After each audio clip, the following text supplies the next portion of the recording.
Hola, ¿qué tal? Muy buenas tardes. Están de nuevo en tu programa Entre Bromas, Risas y Verdades. Y hoy tenemos un programa muy especial porque hablaremos sobre la muerte. Está con nosotros David, como siempre. Muy bien, ¿qué tal? Buenas noches, ¿cómo están? Muy bien. Y tenemos manteles largos porque se encuentra con nosotros el maestro José Luis Ramos.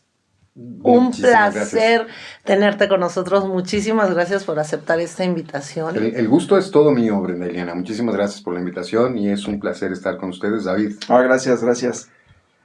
Pues a nuestro tema. Pues nuestro tema es la muerte en las diferentes culturas y pues queremos iniciar con esto. ¿Qué es la muerte?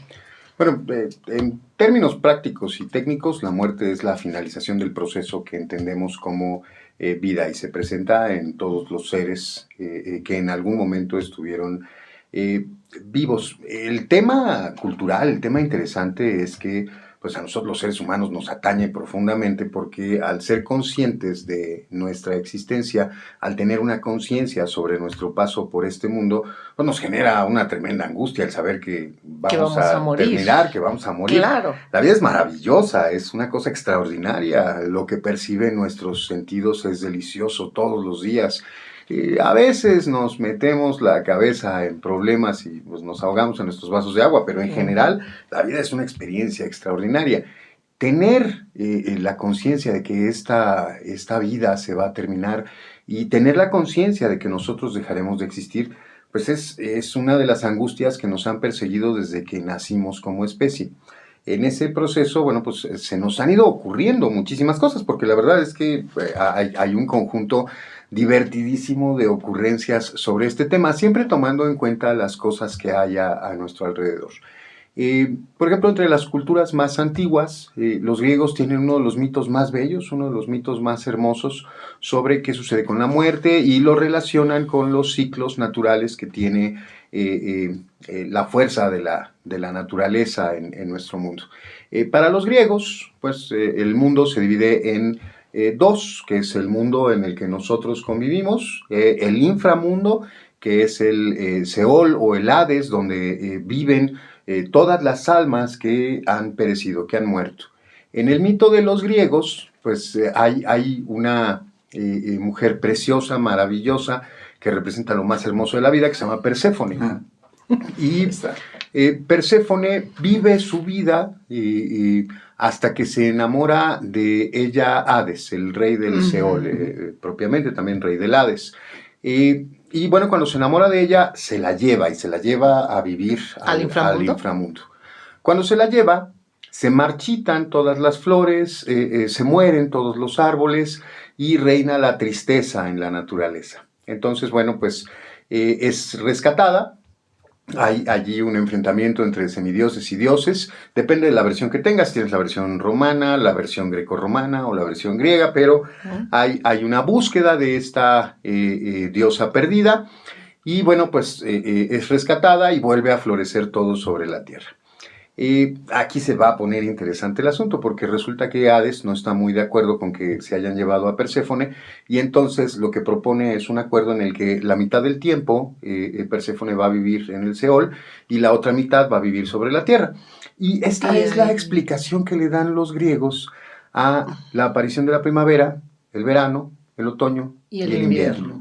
Es correcto, es cuando la tierra extraña más a Perséfone, es cuando pues llegan las nevadas, todo está triste, todo está gris. Para los griegos es una idea bien interesante y bien bonita qué demonios sucede después de que hemos partido. Crean toda una mitología donde hay que pasar por un río, el río Estigia, donde hay un barquero, Caronte, donde hay un cancerbero que está cuidando las puertas de este inframundo. Y bueno, pues es una idea sumamente antigua, pero aquí se pone más interesante, hay ideas todavía más antiguas. Los egipcios, por ejemplo, hace 8.000 años, 6.000 años antes de Cristo, ya creían en la existencia del inframundo, pero este inframundo era diferente. En este inframundo de los egipcios, ellos tuvieron una gran idea. Para que tú pudieras vivir tu vida eternamente, esa vida de tu alma en el futuro, necesitabas ser momificado. Y tu cuerpo tenía que ser enterrado en el Valle de los Reyes. Eso significa que tenías que pagarle a la casa de la muerte para que te momificaran, o momificaran a tus papás, o a tus deudos, a tus seres queridos que habían muerto antes que tú, y tenías que comprar tu lotecito en el Valle de los Reyes. O sea, como hoy, las funerarias. Pues es que en ese momento era dejarle una cantidad enorme de riqueza a los faraones. ¿Por qué Egipto como imperio puede trascender tanto y crecer tanto? Pues porque tiene a todos los egipcios trabajando para que puedan momificarse y puedan tener su terrenito en el Valle de los Reyes, porque solo así su Ka va a sobrevivir. Los babilonios tuvieron ideas súper originales y súper divertidas en donde tienen que ver pues las esfinges aladas que te llevan para atravesar un río. Nuevamente, este va a ser un paralelismo cultural que vamos a encontrar prácticamente en todo el mundo. En él creen, en este río, en este proceso por el que pasas un río, van a converger las culturas de Mesopotamia, de la India, las culturas grecorromanas, casi todo el Mediterráneo. Y hay que entender tres cosas interesantes. La muerte ocasiona una fascinación en todos nosotros. ¿Qué habrá más allá? O está tan bueno que nadie ha regresado para platicarnos de qué se trata, o realmente no existe nada. Sin embargo, bueno, a ver, regresemos a esta idea que decíamos, pues yo vivo con angustia porque pues mi vida en algún momento va a llegar a su fin. ¿Qué prefiero?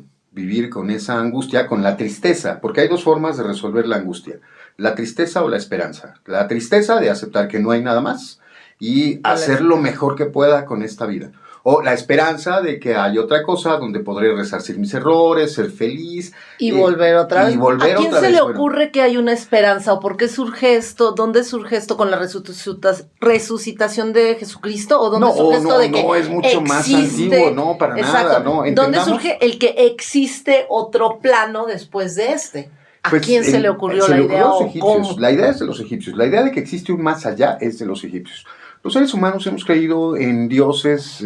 Hay Venus de Willendorf, las primeras diosas. Dios no comenzó siendo hombre, Dios comenzó siendo mujer. Para ello recomiendo a todos, a quien le guste el tema, leer un poquito a Eric Kahler, quien es el padre de la historiografía.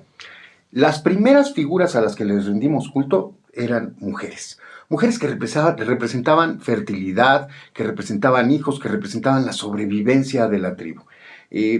Estas manifestaciones tienen 50,000 años. Creer en dioses y creer en lo sobrenatural es antiquísimo. Sí. Pero el invento del más allá, ese es más moderno. Ese tendrá apenas unos 8 o 9,000 años. Okay. Hace poquito me invitaron a una charla y había una pregunta súper interesante sobre la mesa y era, ¿cuándo comenzó la civilización? Y bueno, pues la mayor parte de la gente piensa en términos de agricultura, arquitectura, escritura, rituales, y no, en realidad la civilización tiene pues cerca de unos 50 o 60,000 años existiendo, y existe a partir de que aprendimos a cuidarnos los unos a los otros. El primer signo de civilización no es una lanza, es un fémur que soldó. Es una persona que no podía valerse por sí mismo y que sus compañeros se preocuparon por él hasta que su fémur logró soldar. En realidad somos civilizados a partir de ese momento, y es también a partir de ese momento cuando desarrollamos sentimientos profundos por las personas con las que convivimos, cuando podemos decir que comenzamos a creer en la vida después de la vida. ¿Por qué creemos en ella? Pues porque comenzamos a cuidar estos huesos de estas personas a las que quisimos, a las que amamos, los guardamos en lo profundo de las cuevas, permitimos que los animales los descarnen, hacemos osarios, nos preocupamos porque nadie viole la intimidad de nuestros muertos. En ese momento nace un concepto antropológico interesantísimo que se conoce como el dios Lar. Estos dioses lares, que es así como se pronuncia en plural, son los espíritus, las almas de nuestros seres queridos, a los que ahora les rendimos culto, les dejamos una pequeña ofrenda de alimentos, les dejamos una piel para que se cubran, los recordamos y les pedimos que ellos, que ya están en el otro lado, que ya están en ese otro mundo al que nosotros no tenemos acceso, nos protejan, nos cuiden, pidan por nosotros, vamos, que pedirle a una deidad que vele por nosotros desde el otro lado donde viven las deidades es un acto antiquísimo, tiene 50,000 años. Aquí me quedé pensando, por ejemplo, los elefantes si van avanzando y encuentran una osamenta de otro elefante, lo reúnen y lo entierran. Y hacen un rito mortuario. Sí. Lo velan. Entonces, ahí digo, bueno, también hay que ver qué sentimiento, porque también es real, pues es que nos gusta sí. pensarnos como la única especie consciente. No lo somos, ya es un hecho que no lo somos. Uh-huh. Quien tenga un perro y lo ame y sea amado por su perro, cuenta. Necesita saber, en definitiva, que los perros son conscientes. Y por supuesto muchas otras especies, ballenas, delfines, cuyo cerebro y cuya naturaleza les permite tener una vida social, desarrollan sentimientos. Ili es experta en este tema. Normalmente nosotros identificamos un brinco en la evolución cuando pasamos de ser seres emocionales a seres sentimentales. Las emociones son intensas. Enojo, ira, miedo, temor, gozo. Los sentimientos son permanentes, llegan y se quedan. Cuando desarrollamos esa capacidad, la capacidad de tener sentimientos, nace la civilización, porque nos cuidamos los unos a los otros y porque le guardamos respeto a nuestros muertos. Y en nuestra imaginación, naturalmente, nace este concepto, nace esta idea de, por favor, tú, tío, tía, tío, abuelo, mamá, papá, que estuviste aquí conmigo, ahora tú que estás en el otro lado, ayúdame, protégeme, cuídame de la cacería, que este invierno no sea tan terrible, que nos alcance la comida, que no nos enfermemos. Pensemos que estamos en una sociedad que tiene una esperanza de vida por individuo de no más allá de 30 años. Nos morimos rápidamente, no hay antibióticos, no hay medicinas, hay una alimentación deficiente. Entonces, pues dependemos de esta creencia en los dioses lares. Estas creencias van avanzando a lo largo del mundo en diferentes lugares y van tomando diferentes místicas. De hecho, la palabra mística o místico significa vida después de la vida. Mucha gente no lo sabe y usa comúnmente la palabra, misticismo, pero literalmente se refiere a eso, a la creencia de una vida después de la vida. Ahora, entendamos dos cosas interesantes porque quiero llegar a América y particularmente a México. Los seres humanos todavía estamos migrando, andamos paseando desde el norte de África hacia el norte de Asia y el norte de Europa. Y vamos dejando nuestras huellas, pero vamos transmitiendo esta cultura, vamos admirando los ciclos naturales que se presentan literalmente en la naturaleza, valga la redundancia, y que en esa naturaleza en la que se van presentando, pues creemos que nosotros también somos cíclicos. Vemos que hay un ciclo de primavera, verano, otoño, invierno. Vemos que hay un ciclo en los cultivos. Vemos que hay un ciclo en las especies distintas con las que convivimos, como los lobos, o como los osos, o como los ciervos. Y entonces en nosotros nace esta idea de, pues yo también debo de ser cíclico.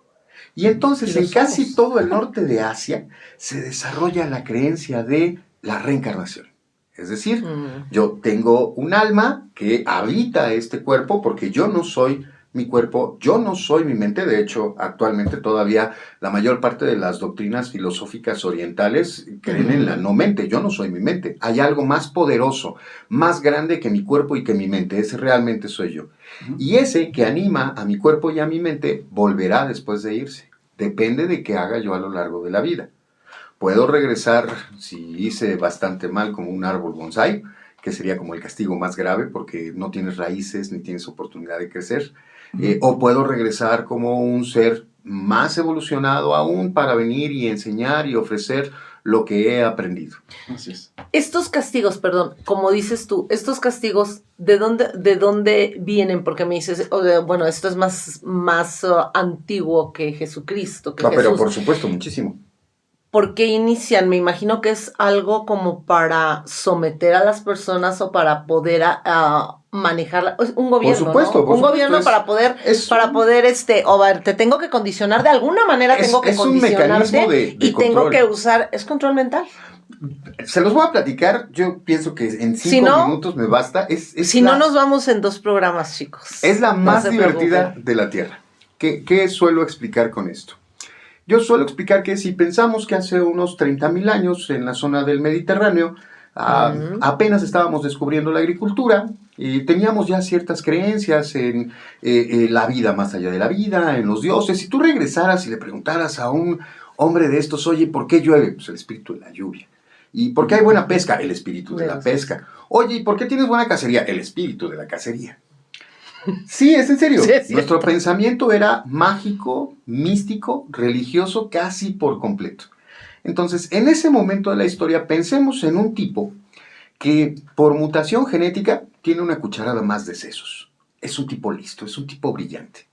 Está terminando de realizar las actividades de su granja, que eran bastantes: domesticar a sus animales, sembrar y cuidar su campo de las malas hierbas, atender a su esposa, atender a sus críos. La familia apenas comenzaba.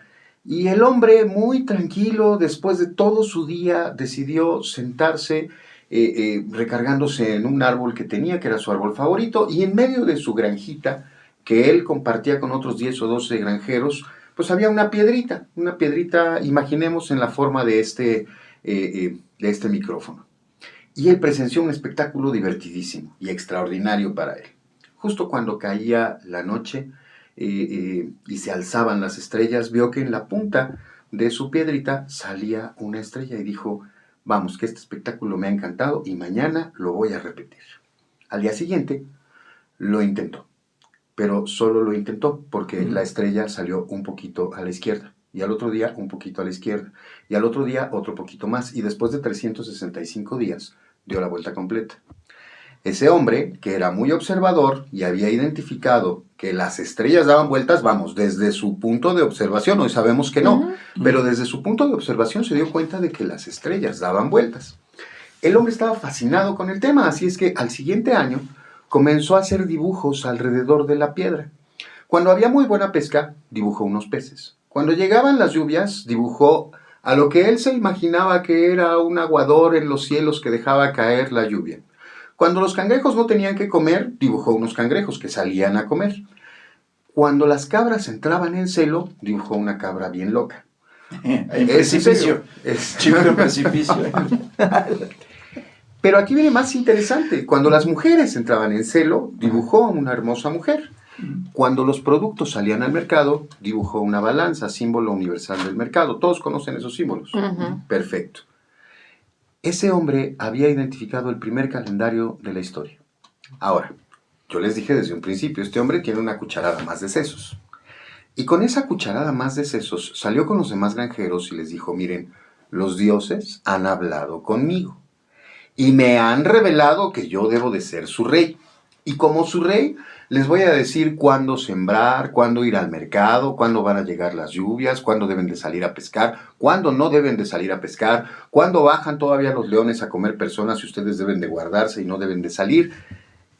Lo que tenía él era un calendario y conocimiento. ¿Qué estaba haciendo? Controlando a una sociedad. Claro. Por supuesto, él jamás les dijo: yo tengo una cucharada más de sesos y me di cuenta de todo esto y esto es un calendario. Lo que les escribió fueron mitos hermosos, mitos bien bonitos, donde los dioses en el cielo se odian, se quieren, se aman, se desprecian, se enojan o pelean. Y a las personas les encantan las historias que tienen que ver con las estrellas y estas cosas. Yo sé todavía que hay gente que cree que ese calendario define su vida amorosa, económica o social. Le dicen zodiaco ahora. Sí, de hecho tenía una tía que en Estados Unidos, ella no salía hasta, trabajaba limpiando oficinas, no salía hasta no ver a Walter Rizzo. Y si Walter Rizzo decía que su horóscopo para ese día decía, ¿sabes? Hoy para no, voy a llamar que estoy enferma porque no puedo salir, algo malo va a suceder. Allí, y yo así, de verdad, o sea, es increíble. Allí lo tienes, es increíble. Un mecanismo de control tan bueno, ¿sí?, que sigue funcionando, ¿no? Sigue funcionando. En esta plática que normalmente doy de pues, cómo nace en realidad el calendario y la ignorancia, cómo nos aprovechamos de la ignorancia de los demás a partir de allí, yo platico que pues cuando este rey, que se convirtió en rey de esa zona, murió, le dejó el conocimiento solo a sus hijos, y sus hijos le hicieron un monumento. Y este monumento fue rodear su piedrita con 4 lados y subirla un poquito más.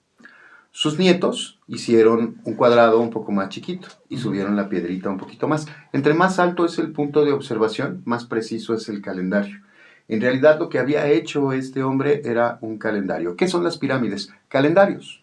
Nos encanta pensar en maromas místicas y cósmicas, donde tienen que ver los extraterrestres y los espíritus. No tiene nada que ver con ello, es simplemente un calendario. ¿Qué son las pirámides de Egipto? Un calendario. Cuando ya no pudieron seguir poniendo otro cuadrito arriba, lo que hicieron fue tapar los lados y tienes allí las pirámides de lados lisos. Y mientras pudieron seguirlo haciendo y seguir haciendo un talud y un tablero, un talud y un tablero, lo que tienes son las pirámides como las mayas o como las aztecas. Pero no hubo intercambio de culturas, ¿no? Por supuesto que no hubo intercambio de culturas. Ese es otro tema también que no tiene nada que ver. Los egipcios estaban haciendo pirámides hace 6.000 años y las pirámides de Teotihuacán tienen apenas 2.200 años. Jamás tuvieron nada que ver. Sí. Es como cuando vas a una borrachera. Uh-huh. Quienes llegan primero a la borrachera, pues cuando tú llegas ya están jalados.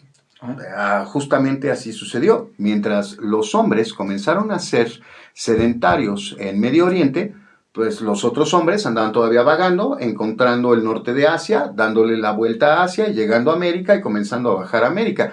Los seres humanos tenemos mucho menos tiempo en América. Lo que tenemos es un paralelismo cultural. ¿Por qué es ese paralelismo? Porque teníamos que descubrir también los calendarios en algún momento. Se descubren en Asia, hacen sus pirámides en Asia, se descubren en Europa, hacen sus pirámides en Europa, se descubren en América y hacemos pirámides en América. En realidad no tiene ni paralelismo ni cuestión. Hay algunas personas que siguen explotando tremendamente bien el nivel de ignorancia que manejamos socialmente. Y esto es pues, la gente del History Channel que hace el programa de alienígenas ancestrales. Uh-huh. ¿Cómo subieron las piedras? Pues empujándolas. No tiene otro tema, o sea, es hace perfectamente tiempo trataron de explicado. hacerlas y no pudieron. No lo pudieron replicar. Pero por supuesto que se puede, también hace tiempo lo intentaron y también lo hicieron, es perfectamente posible.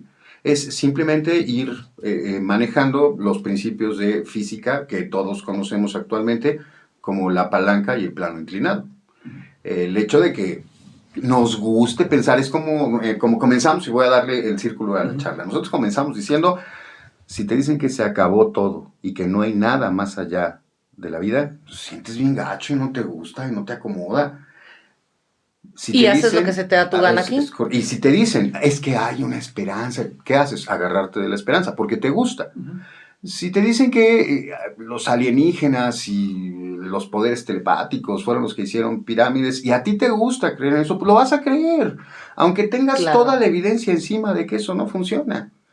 Recordemos, los seres humanos creemos lo que queremos creer. Sí. Entonces, alguien quiso creer que existe algo más allá de la vida. Y hemos venido dándole vueltas a ese tema. Y es la manera más fácil de manipulación, digo, a final de cuentas. Porque sí, realmente nadie está seguro si existe o no existe. Y también nadie puede comprobar lo contrario, ¿no? O sea, exactamente. Bueno, pero ahí entra un principio de lógica que mucha gente no conoce. Hay un principio que se conoce como el principio de la navaja de Ockham, o el principio de economía de la verdad. Cuando tú tienes una idea, puedes comprobarla o negarla. Uh-huh. Pero si lo que tú tienes es una negación, está negada a la lógica. Es como si te digo, creo que cometiste un delito hace 50 minutos. Y tú me dices, yo puedo demostrarte que no lo cometí. Perfecto. Pero ¿qué pasa si te digo, quiero que me demuestres que no hiciste una visita a la Ciudad de México la semana pasada? ¿Es posible que demuestres una negación? Pues ahí en los principios del derecho, pues es su palabra contra la mía, ¿no? No, para nada. De hecho, el principio del derecho establece el principio de la navaja de Ockham. No puedes demostrar negaciones. Puedes demostrar afirmaciones. Puedes demostrar hechos, pero no puedes demostrar no hechos. No existe una forma en la que se demuestre. Lo mismo sucede tal como lo acabas de establecer. O sea, nadie ha demostrado que existe una vida después de la vida. No. Pero nadie ha demostrado lo contrario. Es que no se puede demostrar lo contrario. No se demuestran relaciones. Hablando de, por ejemplo, de energía, o sea, la energía no se crea ni se destruye, se transforma. Y esos 21 gramos que perdemos cuando morimos... Pues es la energía cinética que ha dejado de funcionar. Pues, pero nuestra energía sigue la entropía del universo. Por supuesto que sigue. Por supuesto que ahí sigue. Está. Entonces... no se destruye en total, pero continúa de otra forma, ¿no? O sea, y eso es parte de lo que no podemos todavía llegar a ese conocimiento tan amplio. Y a final de cuentas, o sea, la historia demuestra que las verdades de hoy son las mentiras de mañana, ¿no? Porque las verdades cambian con el tiempo.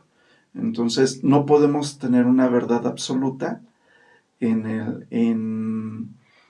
términos de estos temas, ¿no? O sea, si no hay verdades absolutas y no hay nada no, y en imposible, este punto ¿no? estamos Porque en la incertidumbre. Realmente exactamente. No lo sabemos. Y nos vamos a quedar con la incertidumbre porque creo que terminamos este tiempo, pero no se pierdan el próximo capítulo, en donde vamos a terminar de platicar lo interesante porque, híjole, nos quedamos picados. Así es de que nos vemos en el próximo programa. Gracias, José Luis, por estar aquí. No termino contigo porque solamente es esperémonos tantito.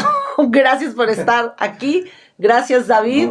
Nos vemos el próximo programa, chicos, entre bromas, risas y verdades. No se pierdan cómo empezó nuestra cultura de los muertos en México. Súper interesante.